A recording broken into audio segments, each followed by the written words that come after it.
What's up YouTube? Before I begin this video, I just wanna thank my homeboy King TV channel 50, for letting me use some of his PS4 gameplay for this video since I don't have a PS4. He has some cool stuff on his channel, and a link to it can be found in the description below for anyone interested in checking it out. Also, as I stated in my previous E3 recap videos, I know this E3 recap video is ridiculously late, and that things said during this video may no longer be as relevant as they were in June. I apologize for the delay. I hope that you enjoy these E3 videos anyway, and again, thank you for watching in advance.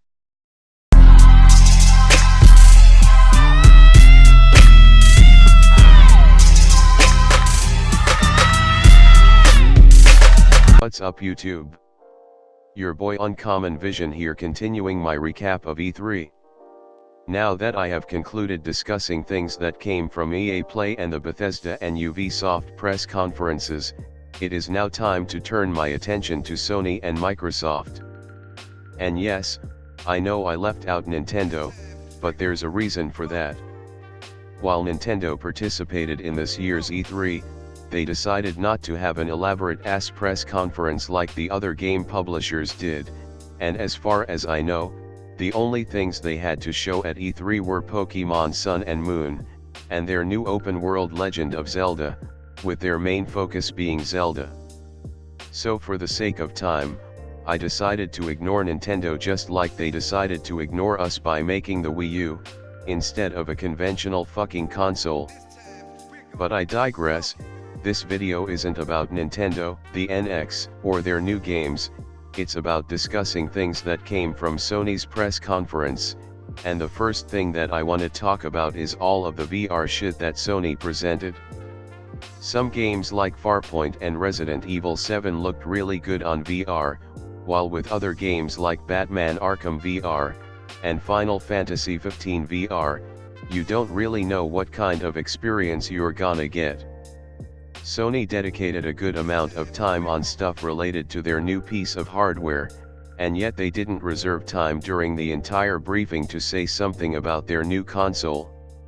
I have an issue with this, because again they showed all this VR shit, VR games, VR headsets, VR accessories, hell they even had time to announce VR troopers. They said all this shit about VR, and yet they didn't say shit about PlayStation Neo.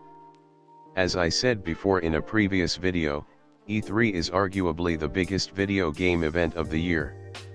This is where you put your best foot forward as a gaming company or publisher and try to build hype for whatever you have coming out. Whether it is a new game, new accessories, or a new piece of hardware, E3 is the ideal place to promote it. That being said, Sony chose to focus this year's E3 only on their upcoming games, which is totally fine. God of War, Detroit Become Human, The Last Guardian, all look fucking amazing. I'm not taking anything away from those games and the other games that they showed off, but when you have PlayStation Neo, rumored to be coming out a few months from now, a $4, $5, hell maybe a $600 console, you might want to build anticipation for it by showing off the actual console, or at least, at the very least, demonstrate how games are supposed to perform better on PlayStation Neo compared to the original PlayStation 4. Don't just come out and say, PlayStation Neo, it plays games in 4K, go buy it. Don't try no lazy shit like that, cause the thing is not everybody has a 4K TV. Not everybody gives a fuck about 4K. So maybe it would be a wise decision to provide us consumers with a legitimate reason as to why we should buy the fucking thing. Don't assume that people are just gonna drop everything and buy a Neo when it comes out, even though this will probably be the case since people tend to just buy shit just cause it's new. They see shiny thing, they want shiny thing, they buy shiny thing. Moving along. Another interesting thing that came from Sony's E3 briefing was the premiere trailer for Hideo Kojima's new game, Death Stranding. The main reason why this trailer of Death Stranding intrigued me was that Kojima had just went through an ugly and distasteful divorce with Konami last year, so I expected him to take a break from any kind of gaming development this year. However, my expectation was wrong, and he instead formed a new studio and partnership with Sony at the end of 2015, and within that short amount of time we already have a name for Kojima's new game, a teaser trailer, and nudity. Oh, and by the way, Kojima, I would much rather it be a naked woman I was looking at, not Norman Reedus's ass cheeks, I'm just saying. Anyway, aside from no mentioning of PlayStation Neo, and the teaser trailer for Death Stranding, a game that we probably won't see any actual gameplay from for at least 2 years, there was one more thing that stood out to me as I watched Sony's conference. Yes people, after a year of speculation, Crash Bandicoot is back and it's coming to PS4. But here's the problem, I'm not happy with the way that Crash is coming back into relevancy, and let me explain why. Just before the announcement was made, Sean Layden walked onto the stage while some Crash Bandicoot music was playing. Behind him, walking as he walked, was a shadow of Crash, and behind that was an island that I assume was from one of the Crash Bandicoot games. As the crowd cheered, he did a quick Superman shirt rip gesture as if to say he was ripping apart that dumb-ass Crash Bandicoot shirt he wore at last year's E3, that started all of the rumors that a new Crash was coming. Now at this point, a grin slowly appeared on my face because I was anticipating an announcement of a brand new Crash Bandicoot game. So there I was. Excited, pumped up, mouth salivating, I was ready. I was fucking ready. I'm ready! I'm ready, I'm ready, I'm ready, I'm ready, I'm ready, I'm ready, I'm ready. And then I get this. Going to bring back the original Crash, Crash 2, and Crash Warped, fully remastered from the ground up for PlayStation 4.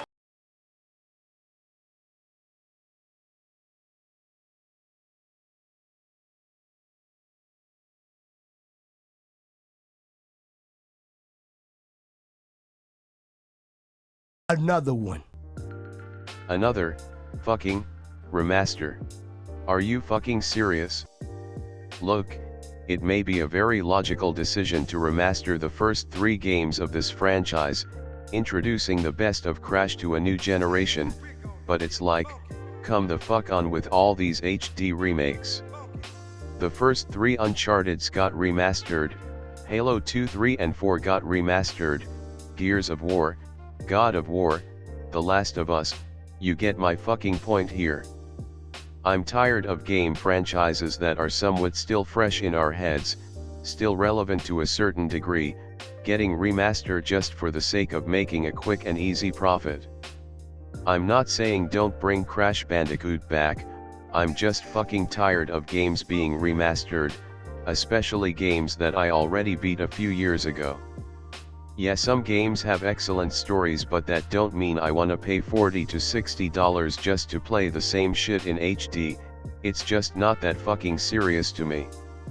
So, after Sean announced the Crash Bandicoot Remastered Edition that will release sometime next year, he then announced that Crash will be the new character in Skylanders, and to that, I say, I don't play Skylanders, never have, and never will.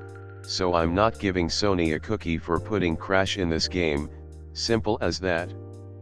All I wanna see is an entirely new Crash Bandicoot game that is actually worthwhile, not some remastered shit that I beat 100 times before. However, I will say this, remastering Crash may lead to good things for the franchise. Activision and Sony may use the remastered edition sales success as a litmus test, to decide whether or not developing a brand new Crash Bandicoot game would be profitable enough for them.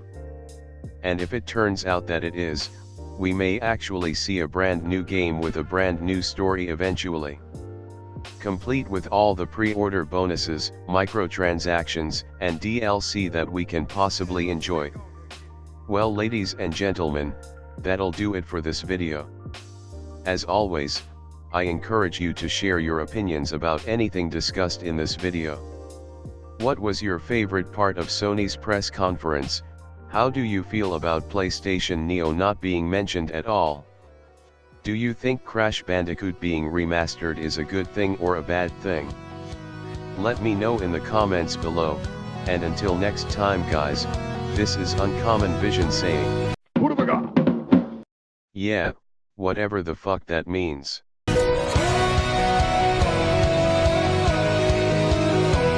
The pain and the pleasure